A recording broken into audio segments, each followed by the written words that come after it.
Ini hanya fiktif belaka apabila ada kesamaan nama, tempat kejadian, karakter. Itu hanya kebetulan saja. Assalamualaikum warahmatullahi wabarakatuh. Selamat hari ini buat sahabat vlog Om Zainal. Semoga sahabat sehat untuk hari ini dan seterusnya. Orang yang baik dan ingin dapat pahala, jangan lupa untuk subscribe channel ini. Di lereng bukit desa Sumberjati, berdiri sebuah rumah kayu tua yang dikelilingi pepohonan rindang dan ladang-ladang kecil. Di sanalah tinggal seorang nenek bernama Mbok Sri, perempuan sederhana dengan rambut putih keperakan dan senyum yang selalu menyambut siapa saja yang datang ke rumahnya. Meski usianya telah melewati 70 tahun, Mbok Sri tetap kuat dan cekatan. Setiap pagi ia bangun lebih awal, menyiapkan sarapan dari hasil kebun sendiri, ubi rebus, pisang goreng, atau nasi jagung hangat yang aromanya menggoda. Tapi yang paling berharga bagi Mbok Sri bukanlah rumah kayunya atau kebunnya, melainkan ketiga cucu laki-lakinya, Raka, Damar, dan Jati. Ketiga anak itu tinggal bersamanya sejak usia dini. Anak perempuan Mbok Sri, yang kini menetap di kota, menitipkan mereka untuk diasuh sang nenek karena kesibukan bekerja dan kondisi hidup di kota yang tidak memungkinkan membawa serta anak-anak. Awalnya berat bagi Mbok Sri, namun cinta kasihnya yang mendalam pada darah dagingnya membuat ia menerima tugas itu sebagai anugerah. Raka, sang sulung, baru berusia 10 tahun. Ia pendiam, penuh tanggung jawab, dan sangat perhatian pada adik-adiknya. Setiap pagi, setelah membantu Mbok Sri menyapu halaman, Raka akan memastikan Damar dan Jati siap berangkat sekolah. Raka adalah tipe anak yang lebih suka diam, namun perhatiannya terlihat dari tindakan kecil, membetulkan kerah baju adiknya, membagi pisang terakhir, atau merapikan sepatu sebelum mereka berangkat. Damar, anak tengah, berusia 8 tahun. Ia dikenal sebagai si cerewet dan kritis. Banyak orang desa menggeleng-geleng kepala karena pertanyaan-pertanyaannya yang tidak biasa. Kenapa awan bisa jalan? Atau kalau kita menanam uang, apakah tumbuh pohon uang? Namun, Mbok Sri tak pernah jemu menjawab atau menjelaskan. Kadang dengan serius, kadang dengan dongeng.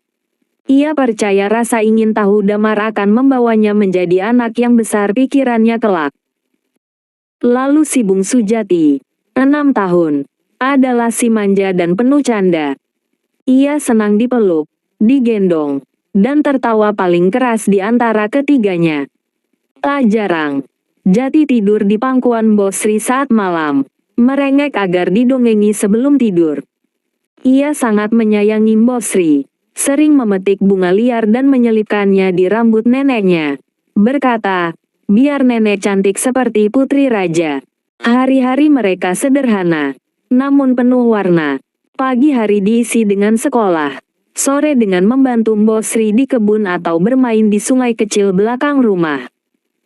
Saat senja tiba, mereka berkumpul di beranda, mendengarkan cerita-cerita masa lalu, tentang masa muda Mbok Sri, kisah-kisah legenda desa, dan petuah hidup yang selalu dibumbui tawa dan cinta. Meski hidup mereka tak bergelimang harta, Mbok Sri mendidik mereka dengan nilai-nilai yang kuat. Hormat kepada orang tua, kerja keras, jujur, dan saling menyayangi. Ia berkata, kalian mungkin 3 anak kecil sekarang, tapi kelak, dunia akan butuh orang-orang baik seperti kalian. Suatu hari, sebuah surat datang dari ibu mereka di kota. Isinya mengabarkan bahwa keadaan ekonomi keluarga mulai membaik, dan mereka berencana membawa pulang anak-anak dalam beberapa bulan ke depan. Mbok Sri membaca surat itu dengan hati campur aduk, bahagia, namun juga berat. Ia tahu, masa-masa emas itu sebentar lagi akan berakhir. Namun ia tak ingin bersedih. Ia mulai menulis buku kecil berisi doa, nasihat, dan kenangan untuk ketiga cucunya, yang ia beri judul, Untuk 3 Permata Nenek. Ia ingin ketika mereka dewasa nanti, mereka selalu bisa kembali pada kenangan indah bersama sang nenek. Hari perpisahan pun tiba. Raka, Damar, dan Jati berdiri di depan rumah kayu itu, memeluk erat tubuh kecil Mbok Sri yang kini tampak lebih ringkih. Tak ada air mata, hanya senyum penuh makna dan janji dalam hati mereka masing-masing, bahwa cinta sang nenek akan mereka bawa kemanapun mereka pergi. Dan di beranda tua itu, Mbok Sri duduk sendiri lagi, namun tidak kesepian. Karena cinta yang ia berikan telah tumbuh dan akan terus hidup dalam hati ketiga cucunya.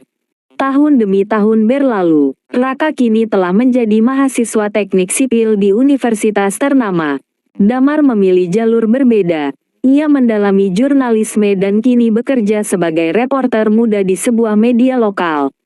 Sementara Jati, yang dulunya si manja, tumbuh menjadi seniman lukis jalanan yang sering mengisi pameran seni di berbagai kota. Meski mereka telah tumbuh dewasa dan sibuk mengejar impian masing-masing, satu hal tak pernah berubah, kenangan akan sang nenek. Suatu hari, mereka bertiga menerima kabar bahwa Mbok Sri jatuh sakit. Usianya yang kini menginjak 82 tahun mulai rapuh. Meski tak ada penyakit berat, tubuhnya mulai melemah dan penglihatannya tak lagi setajam dulu. Tanpa banyak kata, ketiganya memutuskan pulang ke desa Sumberjati. Hari itu, rumah kayu yang sudah mulai lapuk itu kembali dipenuhi tawa dan kehangatan. "Raka, tolong bantu nenek duduk di beranda." "Ya," ujar Mbok Sri pelan. Raka tersenyum dan menopang neneknya dengan hati-hati. Di beranda yang sama tempat mereka sering mendengar dongeng, keempatnya duduk diam menatap langit jingga sore. Mbok Sri membuka laci kecil di samping tempat tidurnya dan mengeluarkan sebuah buku lusuh. Buku kecil berjudul, "Untuk 3 Permata Nenek." Ia menyerahkannya pada Raka. "Nenek pikir kalian sudah cukup dewasa untuk membacanya," katanya. Malam itu, mereka membaca bersama. Isinya penuh catatan harian, doa-doa tulus, dan kenangan kecil yang hampir mereka lupakan. Ada satu halaman yang membuat mereka terdiam lama. "Jika suatu hari kalian kembali, bukan untuk tinggal, tapi untuk menanam, tanamlah cinta seperti yang pernah nenek tanam di hati kalian." Beberapa bulan kemudian, rumah kayu itu tak lagi sunyi. Raka memutuskan membangun perpustakaan kecil di sebelah rumah nenek. Damar membuka kelas menulis gratis untuk anak-anak desa. Jati mengecat dinding-dinding kosong desa dengan mural tentang kehidupan, kebijaksanaan, dan cinta.